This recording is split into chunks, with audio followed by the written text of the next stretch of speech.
Coucou YouTube, allez on continue les cafés normands après avoir vu le système politique allemand que je t'encourage à aller voir en description de cet épisode, c'est ce qu'on vient de faire à l'instant. Là on va retourner en France, on va se regarder un petit reportage sur le Sénat qui m'a été mis en suggestion par Public Sénat sur YouTube. Donc on va se regarder ça, on va commenter et voir un petit peu ce qu'il en est. Alors pourquoi le Sénat? Eh bien parce que tout simplement, dans la playlist du Café Normand, vous pouvez le voir, on a fait pas mal de questions d'actualité au Sénat avant de se diriger vers le format des QAG du mercredi où on suit Assemblée nationale et Sénat. Et du coup, vu qu'on est devenu un peu intime avec les sénateurs, je me suis dit, on me propose un reportage sur le Sénat, et ben allez, on y va, on va se regarder ça. Donc on va apprendre des tas de choses. Juste avant d'y aller, YouTube et sur Twitch, je vous invite à faire la même chose. Je vais vous inviter à faire un petit commentaire pour écrire ce que vous savez déjà de base sur le Sénat. Et comme ça, vous pourrez l'amender au terme de la VOD pour voir un petit peu tout ce que vous aurez appris grâce à ce petit reportage. Il faut savoir que ce reportage, je ne l'ai pas vu. Ça va être une découverte pour moi. Et j'ai l'impression qu'on va être un petit peu sur un angle historique. Donc, je vais pouvoir mettre mes 3 casquettes en même temps de formateur, de pédagogue et d'historien. Donc, ça promet d'être intéressant. Voilà. Allez, on y va. Une matinée d'hiver comme les autres à Paris. Rares sont les badauds et les touristes à braver le froid ce jour-là. Tous passent devant le palais du Luxembourg. Mais parfois sans savoir que depuis presque 150 ans, il abrite le Sénat de la République.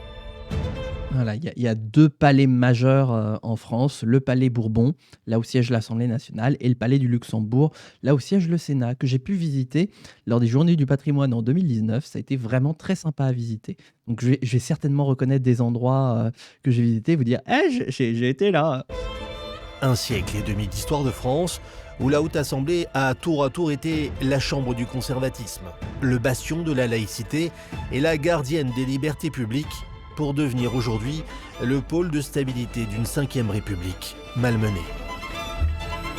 Ah oui, parce qu'il date de quand le reportage? 3 semaines. Ah oui, donc c'est vraiment très récent, quoi. Donc c'est vraiment très actuel. Ok, ouais, donc ça promet.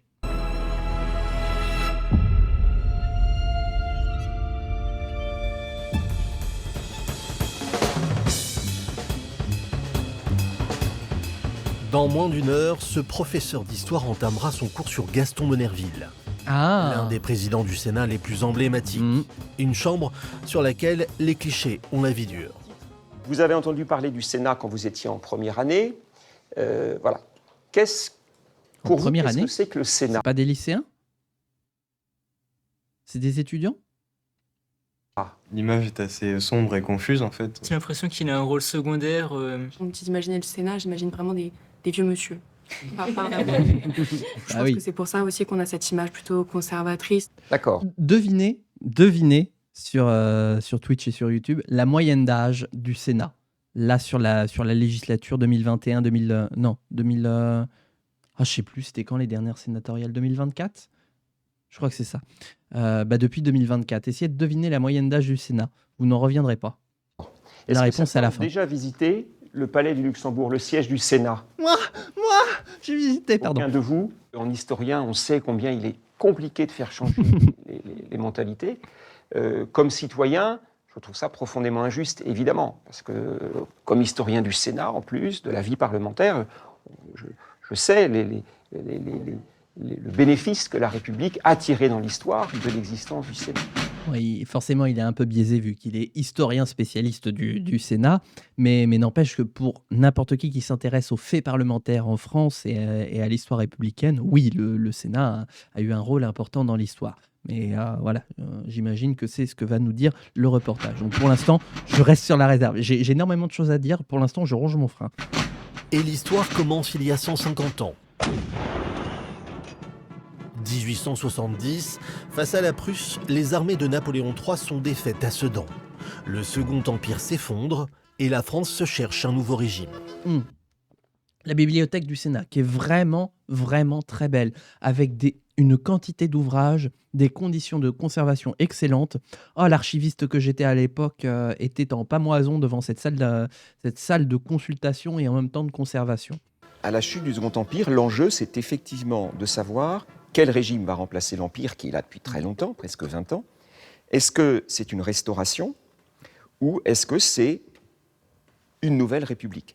Donc on était juste avant, sous le Second Empire de Napoléon III, qui avait pris le pouvoir, fait un coup d'État, et qui régnait depuis 1848. Alors, et donc face à la Prusse, Napoléon III, comment dire, euh, perdra la face et puis perdra la guerre, hein. Il sera fait prisonnier, et c'est notamment en 1870 avec la signature je crois que c'est un traité de Paris, je ne sais plus. Ah, j'ai un doute là maintenant. Mais c'est à partir de 1870 notamment qu'on a perdu l'Alsace-Moselle. Cette partie de France qui a été rattachée à la Prusse jusqu'en 1918. La République est proclamée par Gambetta depuis les fenêtres de l'Hôtel de Ville en septembre 1870, mais cette déclaration est bien davantage une sorte de constat de décès de l'Empire qu'un acte de naissance véritable de la République. Oui, puisque à ce moment-là, on cherche. Tout le monde, en fait, veut mettre en place son régime. Il y a, le monde est très divisé autour enfin, le monde, la France est très divisée autour des questions de régime politique. Il y a un courant républicain très fort, mais minoritaire. Il y a un courant monarchiste très fort, mais divisé entre les orléanistes, les légitimistes et les bonapartistes. Voilà. Et il y a encore d'autres courants politiques. Mais grosso modo, il y a deux courants avec les républicains d'un côté, avec les radicaux et les modérés, et de l'autre côté, les monarchistes qui s'affrontent pour savoir qui on veut mettre sur le trône de France, entre les napoléoniens qui veulent leur poulain, entre les légitimistes qui veulent leur poulain, et les orléanistes qui veulent eux aussi leur poulain. Et c'est justement cette dissension entre monarchistes qui permettra d'arriver à la Troisième République. Mais ça prendra un peu de temps. En 1870, on est dans un gouvernement provisoire, un petit peu comme en 1944, quand la France est libérée et sort de la Seconde Guerre mondiale, le gouvernement provisoire de la République française. Bon, là, on n'est plus sur un gouvernement provisoire de la France tout court. On essaye, chacun va peser pour lui faire prendre la direction qu'on veut. République, monarchie, on ne sait pas, voilà. Chacun va tirer de son côté. Janvier 1875. Voilà 5 ans que la France réfléchit à sa constitution. Alors, réfléchit, oui. Se divise, s'écartèle et s'étrangle aussi, puisque les débats à l'Assemblée nationale, alors au Palais Bourbon, étaient véritablement électriques. C'est rien. Franchement, c'est rien, les débats sous la Troisième République, par rapport à nous, ce qu'on peut voir et qui est fréquemment montré à la télévision pour dire « Oh, regardez les députés qui chahutent, ils savent pas se tenir, franchement, ils pourraient se tenir pour la France. » La Troisième République, c'était rien. C'était un bordel absolu et permanent. Une cacophonie où c'était très difficile de se faire entendre. C'est l'amendement Vallon. La proposition de loi sur les pouvoirs du président de la République. Faute d'accord sur le nom du prétendant au trône, les monarchistes renoncent provisoirement, espèrent-ils, à la restauration et se rallient à la proposition du député Henri Vallon. Le président de la République est élu à la pluralité des suffrages par le Sénat et par la Chambre des députés réunis en Assemblée nationale. Il est nommé pour 7 ans. Alors, ce n'est pas n'importe quel document, parce qu'on a quand même affaire à la naissance de la République sur une feuille de papier. Les débats sont très houleux, peut-être les plus houleux de la Troisième République. Voilà, et exactement ce que je vous disais. On arrive à cet amendement qui ne dit pas grand-chose, en réalité, qui dit « Le président de la République est élu pour 7 ans par la Chambre des députés et le Sénat ». Mais il y a deux mots, président et République, qui vont faire basculer le régime dans une République certes provisoire au départ, 7 ans, mais qui va marquer le régime. Avec une voix de majorité, la République est rétablie. Mais pour les monarchistes, pas question de laisser le nouveau régime soumis aux excès du monocamérisme. Oui, parce que pour préciser justement pourquoi ça s'est joué à une voix, quand on sait que certains monarchistes ont apporté leur soutien à cet amendement pour rétablir la République, c'est que pendant très longtemps, dans l'histoire de la Troisième République, ce sont les monarchistes qui avaient une très très, très large majorité à la Chambre des députés. Grosso modo, presque les 3/4 des sièges. Les républicains étaient, eux, vraiment minoritaires. Et ça tient du système électoral, puisque chaque député était élu dans sa circonscription, un peu comme on a nous aujourd'hui. Mais du coup, dans les campagnes, en fait, on est plus monarchiste que républicain. Aujourd'hui, maintenant, on a plus une opposition entre droite et gauche, mais dans l'ensemble, on est républicain. Au moment de la Troisième République, on est vraiment divisé entre le républicanisme et le monarchisme. Voilà, et c'est pour ça que jusqu'en, je sais même plus, je crois que c'est jusqu'à l'affaire Boulanger d'ailleurs, que c'est comme ça, que les monarchistes ont une majorité écrasante à la Chambre des députés. La terreur révolutionnaire de 1793 est encore dans toutes les têtes. Ils exigent la création du Sénat et imposent leurs règles pour y conserver la majorité. Les sénateurs ne peuvent être élus qu'à partir de 40 ans. 75 sénateurs sont nommés à vie, ce sont les sénateurs qu'on qualifie d'inamovibles. Le Voilà, donc c'est un Sénat qui est bien différent de celui qu'on connaît aujourd'hui. mode d'élection des sénateurs tend à favoriser les campagnes au détriment des villes, et les campagnes étant à cette époque, et de manière générale plus conservatrices et à cette époque moins républicaines, eh bien, c'est conçu comme une manière d'équilibrer le Parlement nouveau. Et de cela, évidemment, Gambetta ne veut pas. Il est hors de question de refaire l'ancien Sénat, dit-il. Mais il estime que la République ne peut pas être consolidée autrement que par ce compromis. Et un jour, il l'assure, le Sénat deviendra une institution républicaine. Le Grand Conseil des communes de France. C'est la révélation ou pas? Ah, Gérard, Pour bonjour Gérard, qui est un peu, qui est la mascotte de cette chaîne, voilà, qui a même une émote, voilà, de Gérard Larcher, voilà, donc coucou. Dans son discours de Belleville, lui qui était hostile à l'idée d'avoir deux chambres au départ, que au fond, le socle de la démocratie. Pourquoi être hostile à l'idée de deux chambres? Eh bien parce que il y a l'idée que deux chambres affaiblissent la République. À ce moment-là, sous la troisième.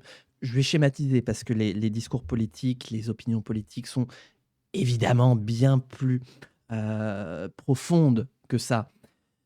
Mais l'idée est que une seule assemblée, et c'est ce qu'avait connu jusqu'à présent la France dans sa première et sa deuxième République, une seule assemblée permettait largement de pouvoir diriger le pays.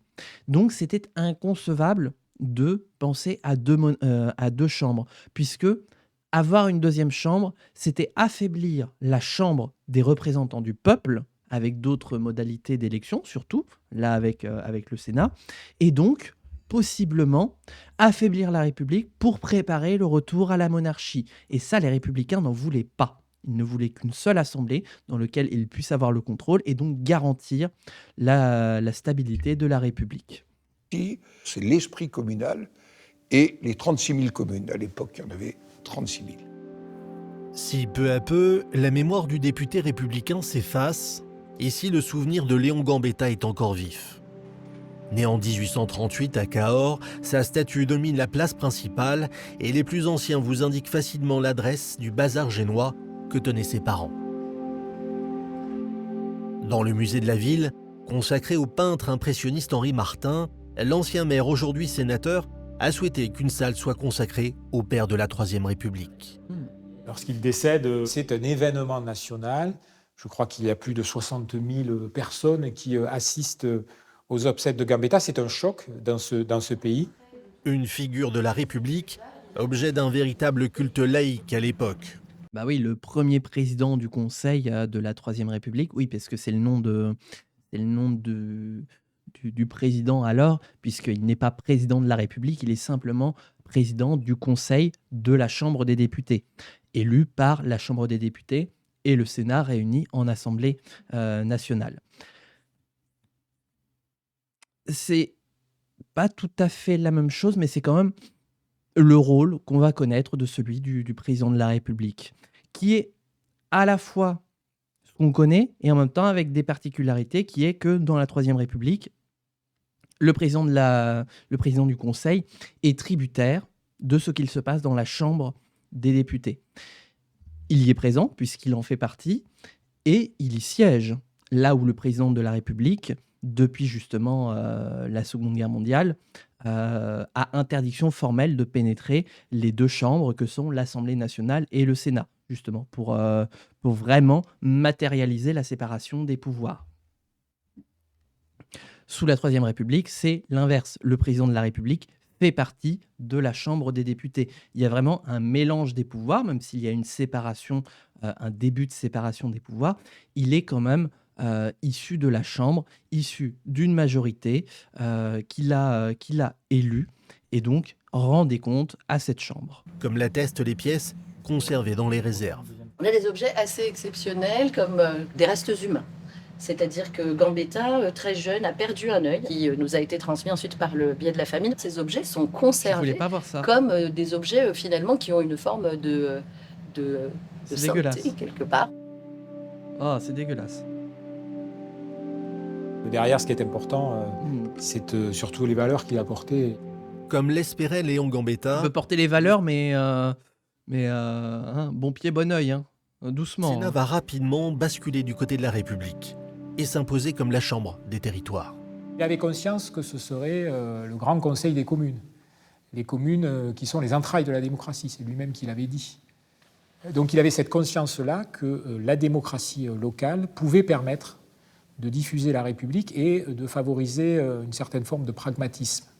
On a des problèmes, on essaie de les résoudre avec les moyens que sont les nôtres. On n'est pas dans les idéologies quand on gère une petite commune. Et c'est important qu'il puisse y avoir une chambre. Alors si, justement. Alors là, c'est franchement, non, là franchement, je ne peux pas laisser passer ça. Évidemment qu'on est dans l'idéologie quand on gère les communes, mais aussi on est dans le pragmatique, on est dans le concret. Bien évidemment qu'on a des idéologies, puisqu'on fait des choix politiques. Ah non, là, je ne peux pas laisser le sénateur dire ça. Évidemment qu'être maire, que diriger une commune, être un élu local, c'est avant tout porter une vision politique de quelle vision on veut pour sa commune plutôt qu'une autre. Non, non, on ne peut pas dire ça. On ne peut pas dire ça et être sénateur. Franchement, oh là là. Qui les représente. Non, non, non, là je suis pas d'accord. Comme chaque semaine, direction Paris. Aujourd'hui, ce sera en train pour 6 heures de voyage. Il est à l'heure, a priori, qui est déjà une satisfaction, parce que c'est pas toujours le cas. Lol, les trains sont en pour la retard. qualité de son service, la ligne Paris-Toulouse accumule aujourd'hui... Je suis énervé, là, il m'a énervé. Bon, écoutez, on va essayer de retrouver notre rigueur pédagogique et politique habituelle. Allez, repense à l'œil de Gambetta. Et alors que les liaisons grande vitesse entre métropoles se sont multipliées, Cahors est de moins en moins bien desservi. Au Sénat, l'élu en a fait l'une de ses priorités. Il y a beaucoup de dysfonctionnements. C'est parfois le symbole du déclassement d'un territoire, du sentiment de déclassement d'un territoire. Parce que le train, c'est la liberté. Je viens d'un territoire rural. Ah, Mathieu Darnaud. Et j'ai toujours trouvé au Sénat une caisse de résonance par rapport à des sujets qu'on a peut-être moins l'occasion d'aborder ou moins en profondeur dans une chambre comme l'Assemblée nationale. Ah, ça, effectivement, on l'a vu. Cécile Kuckerman, il me semble, là, qui va parler. On l'a vu lors des questions d'actualité au Sénat. Ouais, on aborde des sujets qui sont bien différents de ceux de la politique nationale et à l'Assemblée nationale, justement, a fortiori. S'il y a une utilité au Sénat sur un texte de loi, c'est que ce texte, il doit répondre aux enjeux de nos concitoyens et il doit pouvoir s'appliquer dans tous les territoires. L'Assemblée... J'ai l'impression qu'elle vient de répondre au café normand précédent qu'on vient de faire sur le système politique allemand, où justement la République fédérale d'Allemagne est décentralisée avec chaque Länder sa constitution. Et là, justement, Cécile Kuckerman qui nous dit que la loi, elle s'applique partout sur le territoire. C'est vraiment une opposition entre le centralisme étatique et le décentralisme, le fédéralisme, qui sont vraiment des façons d'organiser un État complètement différentes. Et il n'y a jamais vraiment pensé. Trop exposé, trop politique peut-être, pour celui qui a fait du compromis au niveau local sa marque de fabrique. Mais, genre le Sénat serait pas trop politique ? Non mais... Et envie. Il y a plein de choses que je voudrais critiquer là. Parce que je considérais que c'était une chambre où on avait plus le temps de se poser, de travailler et de réfléchir aux difficultés qui sont face à à notre pays avec plus de hauteur. Je suis pas convaincu. Tous les sénateurs le disent, en arrivant pour la première fois dans l'hémicycle, ils ressentent le poids de l'histoire et des figures illustres qui s'y sont succédées. Oui, mais ça, Victor Hugo. c'est pour tout le monde. Hein, voilà. Moi aussi, quand je visitais le Sénat, que je suis rentré dans la salle de l'hémicycle pour le visiter, oui, effectivement, la majesté de la pièce nous écrase dans toute sa splendeur, dans toute son histoire et dans tout ce qu'on peut y déceler derrière. Quoi. Oui, la salle est écrasante. Donc j'imagine même pas quand on est sénateur.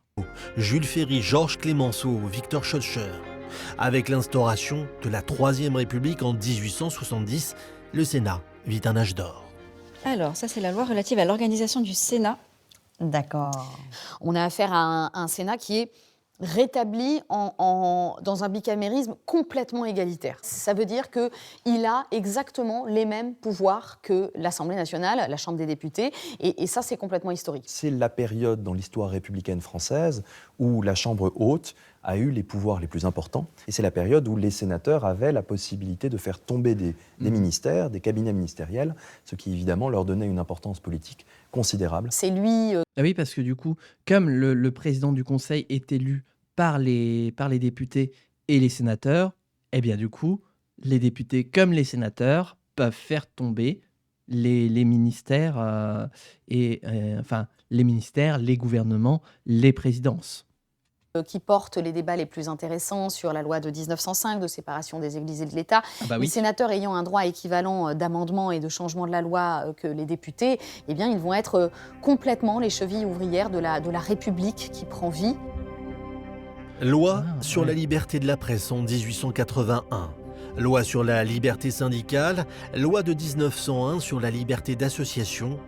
Dans l'enracinement de cette République démocratique et laïque, le sénateur radical Émile Combes, aujourd'hui un peu oublié, a joué un rôle prépondérant. Et donc le texte de la loi définitivement adopté par le Sénat. Voilà, donc l'article 1er est très clair. Hein. L'enseignement de tout ordre et de toute nature est interdit en France aux congrégations. Et là, on voit la signature d'Émile Combes. L'Église ayant défendu le système de la monarchie jusque dans les années 90, elle est pour les républicains une institution extrêmement dangereuse quant à l'enracinement de la République. Et donc, Jules Ferry, le premier, va entamer ce qu'on pourrait appeler une séparation des églises et de l'école, avec l'institution d'une école primaire gratuite, laïque et obligatoire. Émile Combes, entre 1902 et 1905, est le chef de gouvernement qui va mener le plus durement cette politique anticléricale. Et parmi les mesures qu'il prend... Sachant qu'en plus, à l'époque, l'instruction était une compétence du clergé. C'était le clergé qui assurait l'enseignement, ce qu'on qualifierait aujourd'hui d'élémentaire, primaire, vraiment les premières bases, et une partie aussi de l'enseignement plus tard dans les collèges, lycées et universités. Enfin, moins d'ailleurs sous la Troisième République, puisqu'il y a eu l'administration napoléonienne qui est passée par là et les réformes des enseignements supérieurs. Mais grosso modo, la religion a toujours une place prédominante, essentielle dans l'enseignement. À l'époque de la Troisième République, avant qu'on ne conceptualise l'enseignement public et laïque, évidemment qu'on ne conceptualisait l'enseignement que par le biais de la religion. C'était aux églises, c'était aux paroisses, c'était aux évêchés d'organiser les services d'enseignement pour ceux qui voulaient en avoir besoin. Soit elle était payante, soit on avait un système de redistribution pour pouvoir en bénéficier, mais elle n'était pas accessible à tout le monde. Tout le monde ne pouvait pas aller à l'école avant l'école de Jules Ferry, justement. Puisqu'elle devient obligatoire, derrière on construit des écoles qui sont gérées par la République et plus par l'Église, et donc on recrute, on construit, on organise, et petit à petit le service public de l'éducation nationale voit le jour. J'allais dire tel qu'on le connaît aujourd'hui, mais il a tellement été déconstruit, et justement le privé sous contrat a tellement retrouvé d'importance que je pense que Jules Ferry se retournerait dans sa tombe. Une des mesures les plus dures, c'est cette loi du 7 juillet 1904, contre les congrégations, puisque dorénavant, elles ne peuvent plus du tout enseigner. Qu'il est loin le temps où les monarchistes espéraient faire du Sénat une chambre réactionnaire. Si elle reste conservatrice au tournant du XXe siècle, c'est la République qu'elle défend, comme lorsqu'elle est menacée par l'irruption du mouvement populiste emmené par le général Boulanger. Une chambre dominée par les radicaux de gauche jusqu'en 1968. Jamais le Sénat ne retrouvera autant de pouvoir. Donc c'est intéressant et ils en ont pas parlé plus que ça, mais c'est que très rapidement, le clivage, comme je vous ai dit, de monarchie versus république devient le clivage progressisme versus conservatisme qu'on a plus l'habitude aujourd'hui de retrouver dans nos institutions. Là où par contre dans la Chambre des députés, pendant longtemps, on retrouvera ce clivage république contre monarchie. Donc c'est dommage qu'ils n'en soient pas plus arrivés là, parce que d'autant plus que la Troisième République a traversé une crise très grave avec la crise boulangiste, avec le général Boulanger qui a fait pratiquement entrer notre pays dans la guerre civile à ce moment-là, en surfant sur le populisme, qui est d'ailleurs finalement, on pourrait dire, l'un des premiers populistes de France dans l'histoire. Bon, bien sûr, si jamais je suis inexact dans mes propos, n'hésitez pas à me corriger, hein, parce que des fois, je peux dire des choses et je vais me rappeler après la VOD que, en fait, c'est pas tout à fait ça. Donc, si jamais je commets quelques inexactitudes, je vous remercie de me corriger dans les commentaires en toute amitié. Voilà. Mais Boulanger étant le premier populiste de France de l'histoire, la Troisième République traverse une crise très grave et la force de Boulanger entraînera sa perte, donc la Troisième République y survivra, mais continuera de nourrir ce double clivage entre Chambre des députés, qui est entre République et monarchie, et le Sénat, entre progressisme et conservatisme. Pouvoir que sous la Troisième République, un régime provisoire né en 1870 qui s'achève avec la Seconde Guerre mondiale. Oui, ce qui est marrant, c'est que on voyait la Troisième République comme un régime provisoire qui aura été au final, de toute la période depuis la fin de l'Ancien Régime, l'un des régimes qui aura duré le plus longtemps dans l'histoire de France, puisque pratiquement ex aequo avec la Ve République, ce sont les régimes qui auront tenu le plus longtemps sur l'histoire. Printemps 1940. L'offensive allemande met les troupes françaises en déroute. Les parlementaires quittent Paris et l'abri militaire creusé sous le palais du Luxembourg paraît désormais bien inutile. À Vichy, ça je l'ai pas vu. Députés et sénateurs. Ouah, je l'ai pas vu ça, le bunker du Sénat. Ah, quel dommage. Ah, il faisait pas visiter pendant les journées du patrimoine. Réunis en Assemblée nationale, votent les pleins pouvoirs à Pétain. La Troisième République a vécu. Et puis, dernière page de ce registre. Et oui, avec cet article unique, l'Assemblée nationale donne tout pouvoir au gouvernement de la République sous l'autorité et la signature du maréchal Pétain, à l'effet de promulguer par un ou plusieurs actes une nouvelle constitution de l'État français.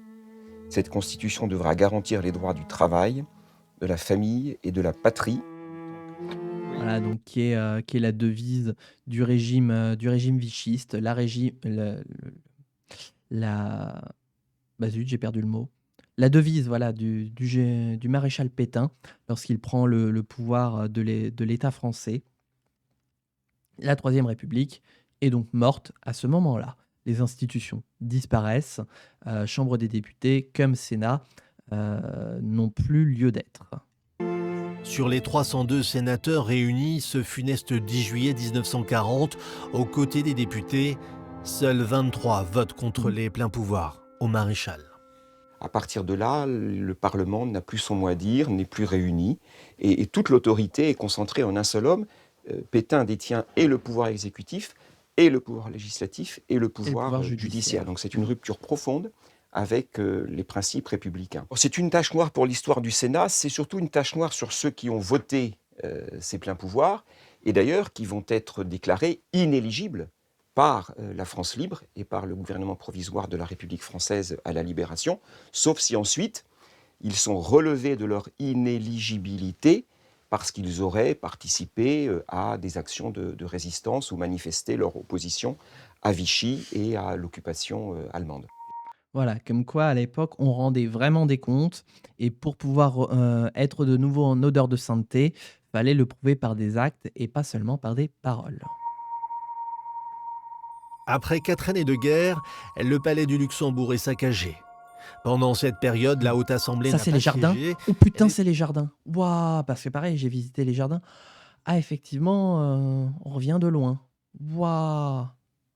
L'état-major de la Luftwaffe, l'armée de l'air allemande, a occupé le palais et jusqu'à 1500 personnes y ont travaillé. L'Assemblée consultative a célébré la victoire au cours d'une séance mémorable. Symbole d'un pays qui renaît de ses cendres, c'est au palais du Luxembourg en 1945 que le général de Gaulle réunit l'Assemblée consultative provisoire qui siégeait à Alger pendant la guerre. Une assemblée de résistants, de personnalités et d'anciens parlementaires restés fidèles à la République. La victoire est aux dimensions de la guerre. Il fallait donc que la victoire fût une victoire totale. Cela est fait. En France, les électeurs, pour la deuxième fois de l'année, sont allés aux urnes pour approuver ou rejeter le projet de constitution présenté par l'Assemblée constituante. Donc voilà, après la libération et les 2 années de gouvernement provisoire de la République française, une constitution est mise au point, celle de la 4e République, et les Français sont amenés à voter par référendum pour savoir s'ils veulent entrer en 4e République ou bien s'ils veulent une autre 4e République. République qui n'aura pas vécu longtemps finalement, mais qui aura fait le pont entre la 3e et la 5e. Mais il reste encore une étape pour refermer définitivement la parenthèse sombre de l'État français. Il faut désormais à la France une nouvelle constitution. Et pour la première fois de leur histoire, ce sont les Français qui vont la choisir. Si le premier projet, qui ne prévoit qu'une assemblée, est rejeté, le second sera le bon. La France a enfin une constitution. Souhaitons qu'elle facilite le redressement du pays. Octobre 1946, la France bascule dans un nouveau régime. Si les 2 chambres sont conservées, le Sénat change de nom et perd son pouvoir. Quoi qu'en disent les actualités de l'époque. Le Conseil a rempli sa première tâche qui consistait à se donner un président. M. Champetier de Ribes présidera cette chambre de réflexion qui sera, selon M. Léon Blum, un des rouages les plus efficaces de la 4e République. C'est une dégradation, totalement. On le dégrade, on essaye de lui faire perdre son titre de noblesse, notamment en ne l'appelant plus Sénat. Il est le pur Conseil de la République. Le Conseil est tout simplement... Voilà, sous la 4e République, effectivement, il y a l'Assemblée nationale et le Conseil de la République, qui n'a plus qu'un rôle consultatif. Et d'ailleurs, même le nom, effectivement, tente à rompre avec l'égalité qu'il y avait avec les 2 chambres sous la 3e République. Dorénavant, il y a une chambre qui a le pouvoir et une autre qui en a moins, voire peu. Et donc, même dans le nom, on désacralise un petit peu l'institution. Ce n'est plus un Sénat, c'est un conseil. Il apporte des conseils, mais ce n'est pas lui qui a voix au chapitre.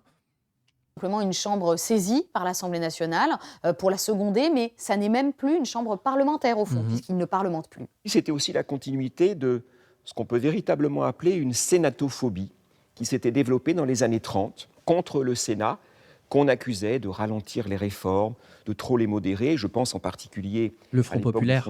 Car ne l'oublions pas, le Sénat avait renversé les 2 gouvernements successifs dirigés par Léon Blum. Ah oui, les 2, parce que je me souviens que le Sénat avait fait tomber un gouvernement Blum. Il y en avait 2, d'accord, ok. Mais attention, hein, une censure peut en cacher une autre. En 7 et en 38. Et Gaston Monerville va œuvrer à la restauration du Sénat et de ses prérogatives. Cet homme, c'est Gaston Monerville. De Guyane, je crois. Tour à tour avocat, député de Guyane, puis sénateur radical du Lot. Il est élu président du Conseil de la République en 1947. Mais il faudra attendre la constitution suivante, celle de 1958, voulue par De Gaulle et espérée par Monerville, pour que le Sénat retrouve son nom et son rôle. De nouveau, il contrôle l'action du gouvernement. De nouveau, il vote la loi, même si c'est l'Assemblée nationale qui garde désormais le dernier mot en cas de désaccord. En 58, dans le vœu du général de Gaulle, le Sénat est une chambre différente de l'Assemblée nationale. Il lui apporte une vivacité territoriale. L'idée, c'est qu'il y ait un deuxième regard sur les lois qui soit différent, qui soit déconnecté en fait de ce que le général de Gaulle avait en horreur, le régime des partis. Eh bien, le Sénat, lui, c'est le régime des partis de la 4e République, où justement, il n'y avait qu'une seule assemblée, donc l'Assemblée nationale, où les députés étaient élus au scrutin proportionnel. Et donc, il y avait énormément de partis, et le gouvernement était nommé par l'Assemblée nationale. Le président de la République était élu par l'Assemblée nationale, un peu comme le chancelier est élu par le Bundestag allemand. Il n'empêche que sous la 4e République, eh bien, on entre dans une période de profonde instabilité sur fond de guerre d'Algérie et de processus de décolonisation. Et donc, la 4e République s'enfonce dans la crise puisque, avec son système de fonctionnement, la 4e République, en fait, se retrouve à morceler complètement l'échiquier politique avec véritablement plein de partis politiques, mais alors partout, dans tous les sens. Vous trouviez que notre Assemblée de 2025 est morcelée, c'est rien par rapport à celle entre 1946 et 1958, puisqu'il y a même des fois des groupes politiques qui ont 2, 3, 4, 5 députés, mais il y en a plein comme ça, voilà, il y en a plein. Et donc du coup, pour former une coalition, eh bien, c'est un véritable bordel pour ceux qui s'y attellent. Et donc, les gouvernements sont nommés et tombent dans la foulée. Certains vivant quelques mois, certains vivant quelques heures. Voilà, c'est pour vous dire. Puisque au premier pet de travers, les coalitions s'effondrent et donc les gouvernements tombent avec eux. Voilà. Donc, du coup, ça entraîne un véritable choc. Un petit peu comme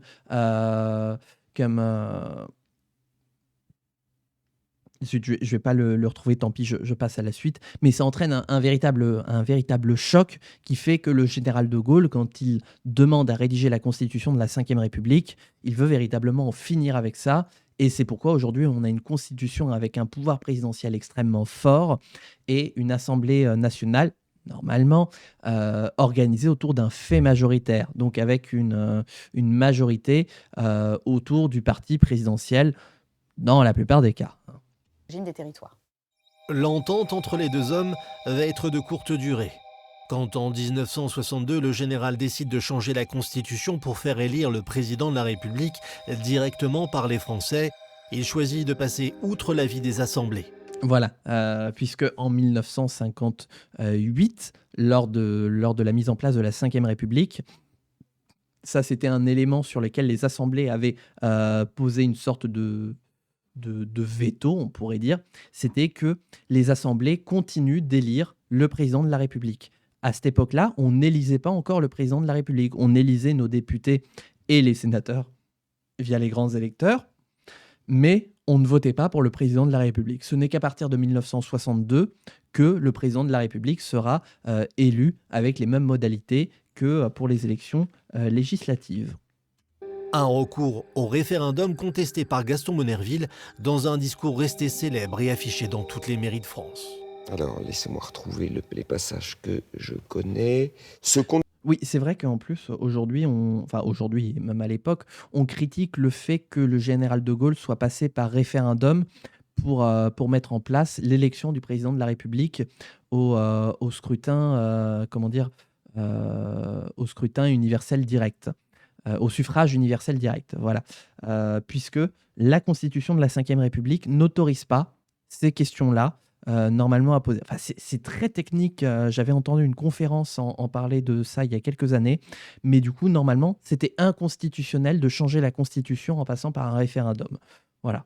Ce qu'on nous offre n'est pas la République, c'est au mieux une sorte de bonapartisme éclairé. C'est très impressionnant parce que c'était très exceptionnel que les sénateurs votent l'affichage du discours du président du Sénat. Non seulement il s'oppose sur la forme, mais il s'oppose aussi sur le fond, c'est-à-dire qu'il est absolument contre l'idée de faire élire le président de la République au suffrage universel direct. Ce qu'il craint, c'est tout simplement le renforcement du poids du président de la République. Et c'est exactement à terme, éventuellement, comme le démontre l'élection de Louis-Napoléon Bonaparte en 1948, l'établissement d'une tyrannie par la dynamique que donne l'élection au suffrage universel.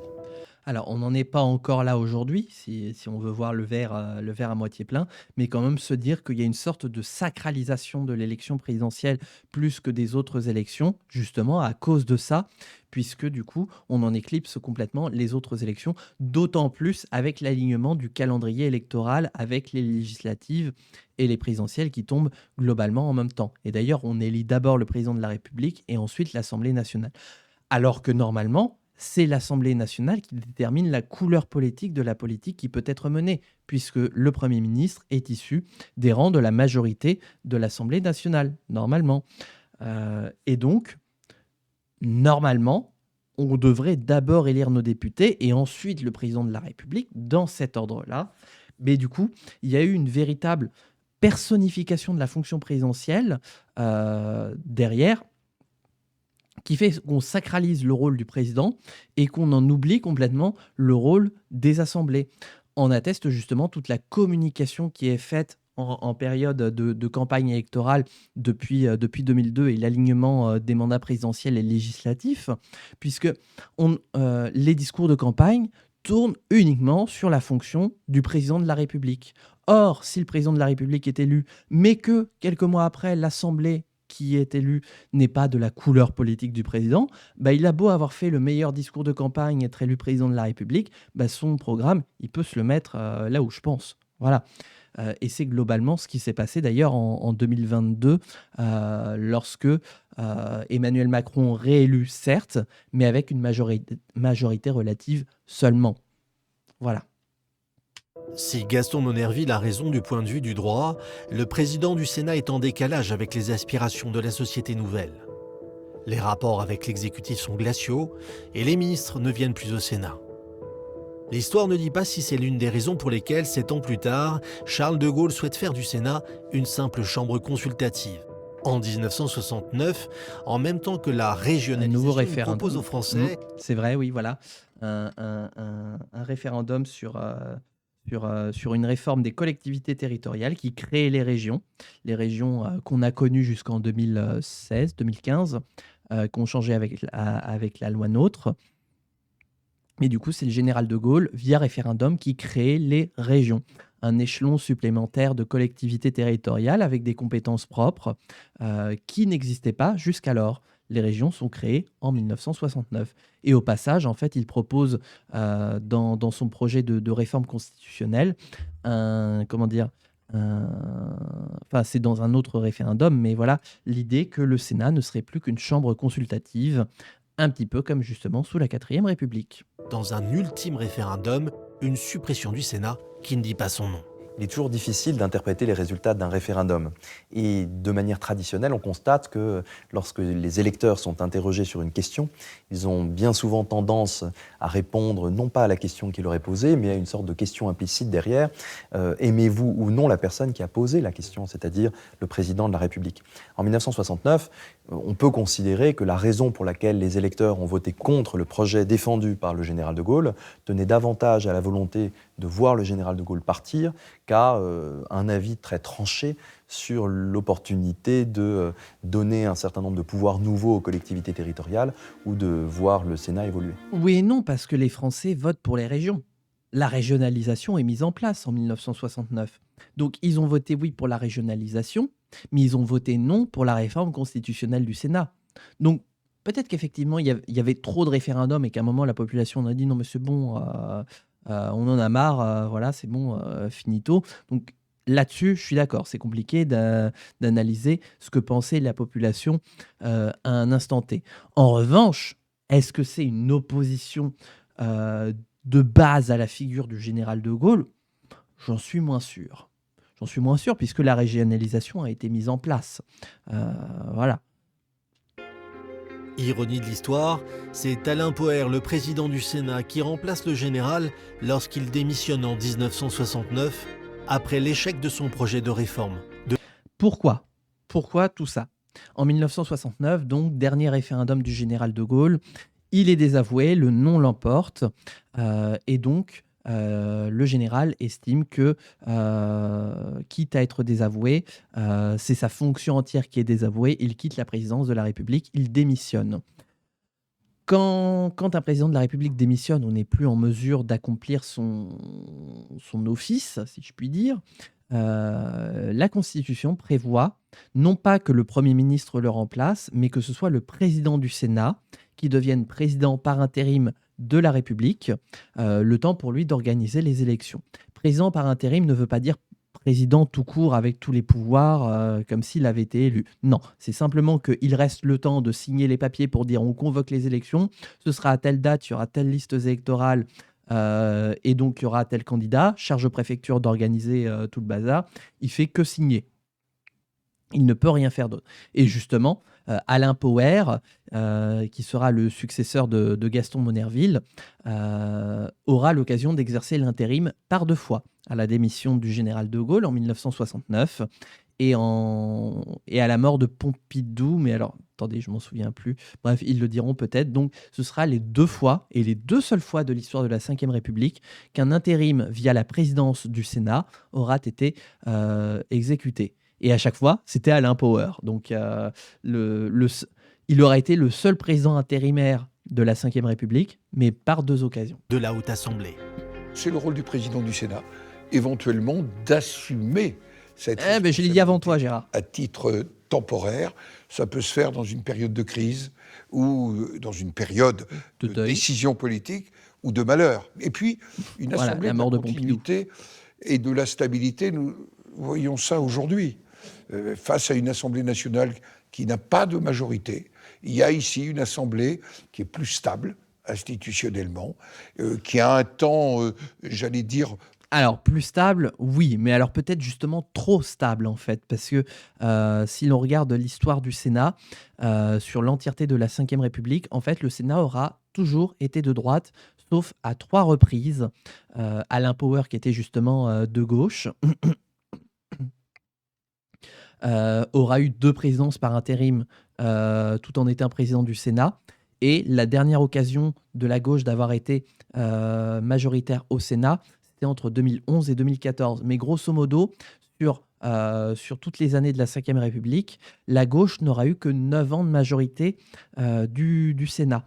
Donc c'est dire à quel point elle est stable, mais stable, favorable à la droite, entendez par là. Hein, voilà. Et ça fait bien les affaires de Gérard Larcher, puisqu'il est de droite, justement, issu de cette majorité. Donc, stable, oui, mais est-ce que c'est vraiment nous ce qu'on veut ? C'est pas dit non plus, quoi. Plus long et qui n'est pas sous la menace d'une décision qui, par nature, est arbitraire, de dissolution. Oui, parce que du coup, le président de la République ne peut pas dissoudre le Sénat. Il peut dissoudre l'Assemblée, mais le Sénat est autonome et continue de fonctionner même quand l'Assemblée nationale est dissoute.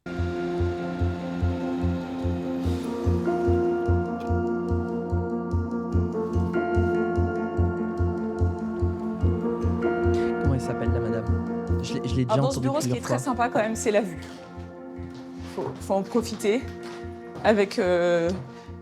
Dôme du Sénat, le Panthéon.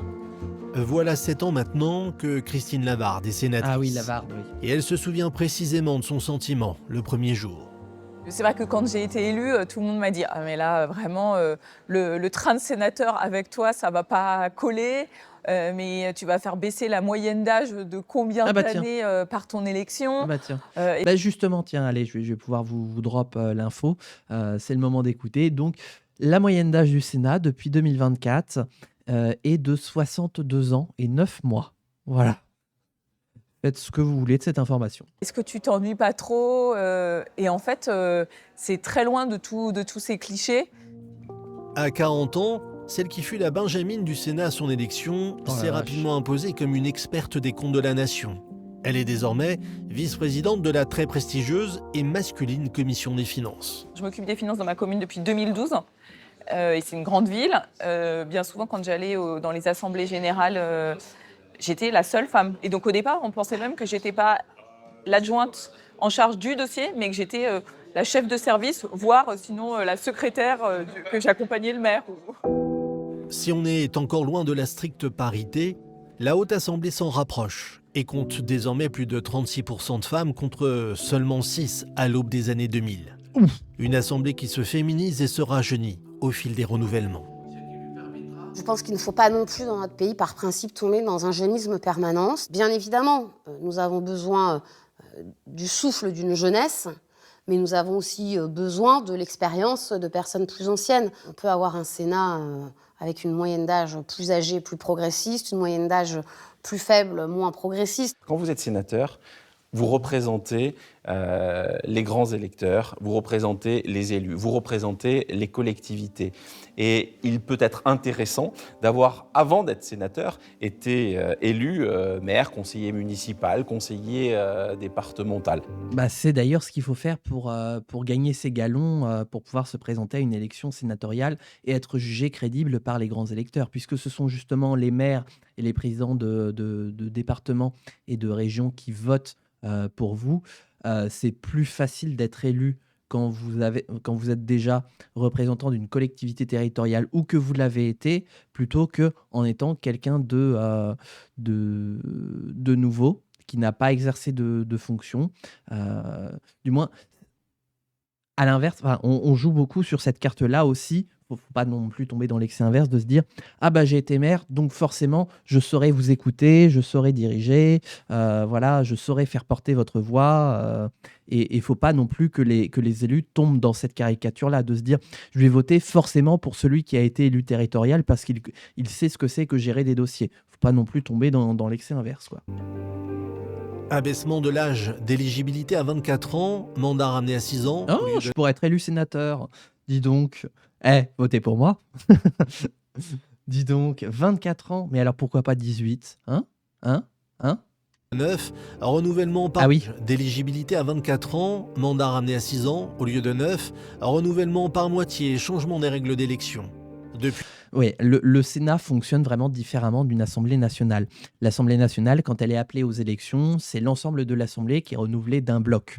Le Sénat, jusqu'en 2011 ou 2014 justement, était renouvelé par tiers puis par moitié. C'est-à-dire qu'à chaque fois, il y avait toujours un bloc qui restait, qui était élu pour son mandat. Mettons, vous êtes sénateur. Vous êtes élu en 2011. Vous avez un mandat de 6 ans. Avant, c'était 9 ans et on renouvelait le Sénat par tiers. Maintenant, c'est 6 ans, renouvelable par moitié. Vous êtes élu pour 6 ans en 2011, donc jusqu'en 2017. En 2014, on organise des élections. Mais vous restez en poste parce que c'est le copain d'à côté qui, lui, avait été élu en 2008, qui a son siège qui est renouvelé. Et donc, il y a constamment du renouvellement comme ça au Sénat, des élections, on pourrait dire des élections partielles, mais c'est ce qu'on appelle le renouvellement par moitié. Donc pendant longtemps, le mandat de sénateur était de 9 ans et on renouvelait à chaque fois un tiers. Donc ça faisait un tiers, un tiers, un tiers et comme ça on faisait le tour du Sénat. Et maintenant le mandat est de 6 ans, renouvelable tous les 3 ans par moitié. Donc 3 ans et on a fait le tour. Voilà.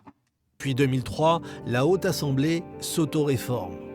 Des changements profonds qui n'ont pas bousculé les équilibres politiques installés depuis 1986 et l'arrivée en force du RPR de Charles Pasqua à une exception.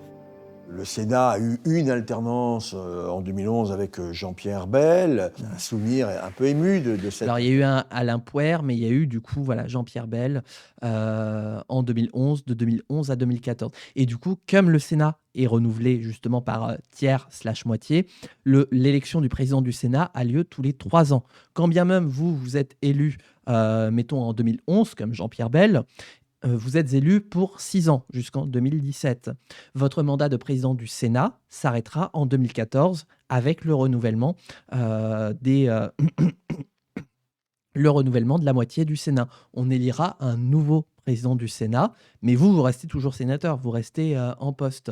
Simplement, vous n'êtes plus président et vous devez vous représenter à la présidence si vous voulez continuer. Ça la Jean-Pierre Biel parce qu'il y avait Pierre Monroy qui était présent à cette époque. Il n'était plus sénateur, mais il était venu voir pour la première fois dans l'histoire du Sénat, en tout cas l'histoire moderne du Sénat, l'arrivée effectivement d'un président de gauche. Ça n'a pas duré longtemps. Ça a duré 3 ans. Ça a duré 3 ans. Le temps d'un renouvellement du Sénat Pourquoi en plus 2011-2014, ça a coïncidé avec le vent de faveur qui a amené à l'élection de François Hollande. On est sur la fin de la présidence de Nicolas Sarkozy. Il est vraiment détesté par la plupart de ses concitoyens. Juste avant, il y a les élections municipales qui portent une très grande vague rose dans les collectivités territoriales, donc départements, régions et mairies, surtout les mairies, là où il y a le plus de grands électeurs pour les sénatoriales. Et donc, ça permet à la gauche, sur ce renouvellement-là, de faire le plein d'électeurs et de sécuriser une majorité au Sénat. Pardon. Ma voix commence à m'abandonner. Pourquoi ça n'a pas duré ? Parce qu'ensuite, donc 2012, François Hollande est élu, il commence à appliquer sa politique et dès 2014, il commence à décevoir ses électeurs. Et pas que ses électeurs d'ailleurs, y compris ses opposants qui gagnent en ferveur. 2014, on a de nouveau un cycle de municipales qui arrive à ce moment-là. C'est la droite qui en sort largement vainqueur sur le front de contestation de François Hollande. Et donc forcément, comme ils deviennent grands électeurs, la droite reprend les sièges qu'elle avait perdus en 2011. Enfin, pas tout à fait, mais reprend du poil de la bête et reprend la majorité du Sénat. Du Seigle et de la Châtaigne l'a vite balayé. C'est comme ça. Et aujourd'hui, le rapport de force que j'évoquais tout à l'heure montre bien que nous ne sommes pas prêts à reprendre les rênes quand on est de gauche au Sénat. On peut considérer que le fait que le Sénat ait presque toujours été à droite sous la Ve République constitue une véritable anomalie. Non. Il y a des majorités qui ne sont pas nécessairement... Pardon, je rigole, mais pourquoi il dit non ? Pourquoi ça ne le dérange pas que lui, la droite, soit majoritaire au Sénat ? Parce qu'il est le président du groupe centriste. Le groupe centriste qui fait partie de la coalition de majorité du Sénat. Voilà. Voilà. Faut pas chercher plus loin. Correspondante à la majorité politique. Vous avez eu, par exemple, une évolution très significative quand nous avons eu des débats sur l'interruption volontaire de grossesse. Où on a vu qu'il y avait des débats qui transcendaient les partis, les groupes, et qui donnaient des résultats qui n'étaient pas nécessairement ceux qu'on pouvait attendre en lisant politiquement simplement la situation. Pour l'adoption, 161 contre 126. Le Sénat a adopté. 81, c'est la peine de mort. C'était donc ce matin, peu avant l'heure du déjeuner, au Sénat. La Haute Assemblée venait d'adopter, vous l'avez vu à main levée, sans le modifier, le projet gouvernemental d'abolition de la peine de mort. C'est une relative surprise, car on savait les sénateurs beaucoup plus réticents que les députés. Abolition de la peine de mort en 1981, légalisation de l'IVG en 1974. Si la Haute Assemblée vote ces grandes réformes sociétales, en 1999, elle s'oppose au Pax, avant, sous une majorité de gauche, de voter le mariage pour tous, en 2013. En revanche, quelle que soit sa majorité, son attachement à la défense des libertés publiques reste constant. Nous sommes en 1971, 3 années seulement après le soulèvement étudiant de mai 68. Rien de pareil ne se reproduira. Et pour éviter toute récidive, Raymond Marcellin veut désormais soumettre la création d'une association à l'autorisation préalable des préfets. Alain Poher va saisir le Conseil constitutionnel et réussir à contrer le projet du très virulent ministre de l'Intérieur, de Georges Pompidou.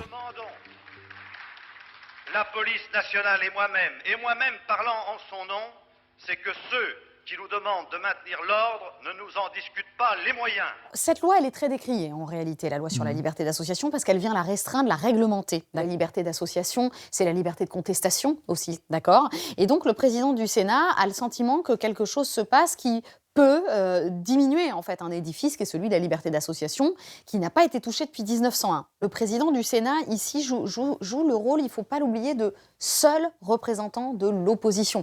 Même s'il n'est pas complètement dans l'opposition, il est quand même le seul à pouvoir avoir une voix dissidente. Hein ? J'ai pas compris.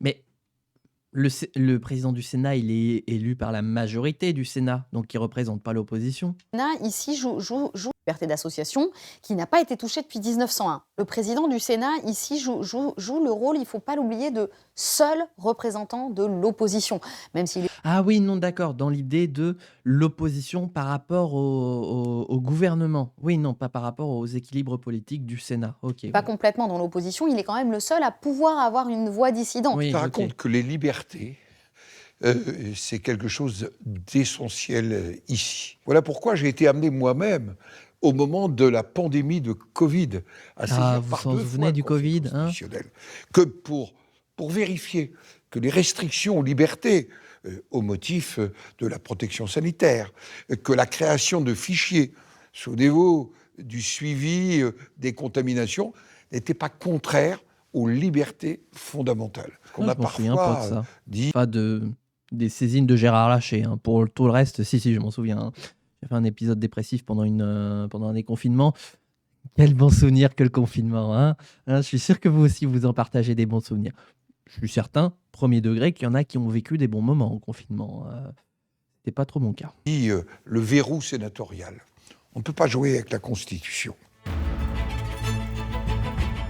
Dernière séance de l'année. Le temps presse. Après la dissolution de l'été et le renversement du gouvernement de Michel Barnier, la France n'a pas de budget.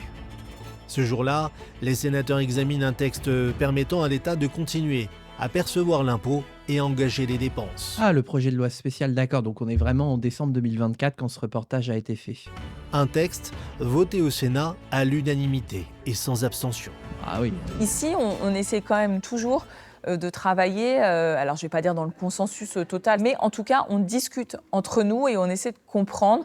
Et après, effectivement, chacun conserve ses marqueurs politiques dans les discussions de loi de finances et autres, mais ça n'a pas empêché avant d'avoir eu une discussion de fond.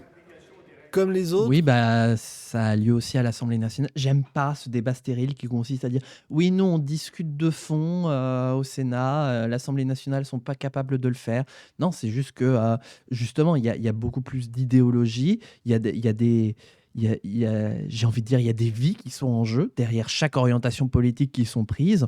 Donc forcément que chaque camp va le défendre le plus ardemment possible à l'Assemblée nationale. C'est normal, une Assemblée nationale qui fait le bordel, qui vocifère, qui gueule, parce qu'il y a des choses très fortes qui sont en jeu. Donc si au Sénat, ils n'aiment pas gueuler, tant pis pour eux, quoi. Voilà. Le sénateur du Lot a voté ce texte. Dans cette période où les gouvernements se succèdent et où l'Assemblée nationale peine à dégager des majorités, il est convaincu que le Sénat doit jouer un rôle plus important. Je pense qu'il faut donner plus de pouvoir au Sénat, peut-être dans sa capacité à avoir parfois sur certaines lois le dernier mot. Pourquoi ne pas aussi lui permettre parfois d'avoir son aval pour qu'il y ait une dissolution. Mais moi, je pense très profondément que le Sénat, peut-être, sera demain le rempart contre les atteintes à la République qui peuvent arriver assez vite dans notre pays.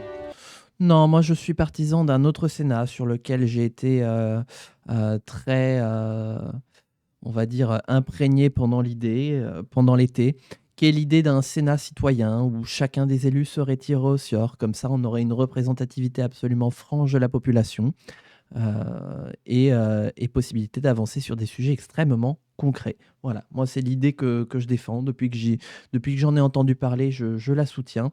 C'est pour moi une des meilleures façons de renforcer notre République, d'avoir un Sénat citoyen tiré au sort. Brocardé, critiqué, plusieurs fois remis en cause. Mais ce n'est que mon opinion à moi. Le Sénat a tenu bon et a traversé 3 républiques. Une assemblée dont la stabilité et la permanence apparaissent aujourd'hui comme des atouts dans une période où les crises se succèdent. Oui, bien sûr, parce que d'abord, il s'inscrit dans une histoire très ancienne et qui est dans le bureau du président résumée par une pendule. Vous avez un sénateur romain. Ah, c'est l'instant anecdote. Donc, il y a plus de 2000 ans. Il a l'épée au fourreau, il a le doigt sur la tempe et il a les rouleaux de la loi. Et le principe... Pourquoi il ne nous montre pas cette jolie pendule, hein? Il pourrait nous la montrer, hein? En plus, j'ai vu le bureau du président du Sénat pendant que je visitais. Je ne me souviens pas avoir vu cette pendule. Le Sénat, c'est je réfléchis avant de faire la loi. Un rôle de sagesse, rôle aussi de balancier stabilisateur des institutions. Et ce mot de Sénat, entre la droite et la droite, il me semble-t-il une marque de ce qu'est notre Assemblée hier, aujourd'hui, et ce qu'elle doit être demain. Ok, bon bah voilà, on a regardé ce reportage, c'était très intéressant. Le contenu qui est proposé par Public Sénat est très intéressant, voilà, et on apprend quand même des choses. Justement, YouTube, ça va être l'occasion d'amender ton commentaire, de dire justement ce que tu as appris grâce à ce café normand sur notre Sénat. As-tu des convictions, toi, sur le rôle que devrait avoir le Sénat dans la Ve République, ou même dans une hypothétique Nouvelle République, voilà. N'hésite pas à l'expliquer aussi en commentaire. Je vous ai un peu ouvert mon cœur aujourd'hui en vous parlant un petit peu de moi, ce que je souhaiterais comme Sénat dans une Ve République qui prenne en compte beaucoup plus les aspirations du peuple. Voilà, donc n'hésitez pas à me dire, vous, ce que vous pensez, que devrait être le rôle du Sénat pour l'avenir. Voilà, et écoutez, on va s'arrêter là pour ce café normand sur l'histoire du Sénat. J'espère que vous aurez appris des tas de choses. Moi, j'ai plus de voix avec tous les commentaires que j'ai faits. Dis donc, la vidéo faisait 29 minutes. On est à 1h05 de VOD. C'est vous dire la quantité de commentaires que j'ai fait. Mais je suis très heureux. N'hésitez pas à me dire d'ailleurs si ce format un petit peu de réact pédagogique et politique vous plaît, si vous voulez en voir plus sur la chaîne. Voilà. Et du coup, YouTube, si ça t'a plu, encore une fois, n'hésite pas à liker, commenter, t'abonner, mettre la cloche, à partager et en parler autour de toi. Voilà, ça me fera extrêmement plaisir. Plus tu réalises ces actions, plus ça me fait grimper dans l'algorithme de YouTube et donc me permet de continuer cette aventure qui est le live Twitch en rediffusion sur YouTube. N'hésite pas bien sûr aussi à passer en live. C'est toujours sympa de voir des gens de YouTube qui passent en live. En tout cas, moi, ça me fait très plaisir. Allez, je m'arrête là pour cette VOD. Porte-toi bien YouTube et à bientôt pour de prochaines aventures. Allez, des bisous.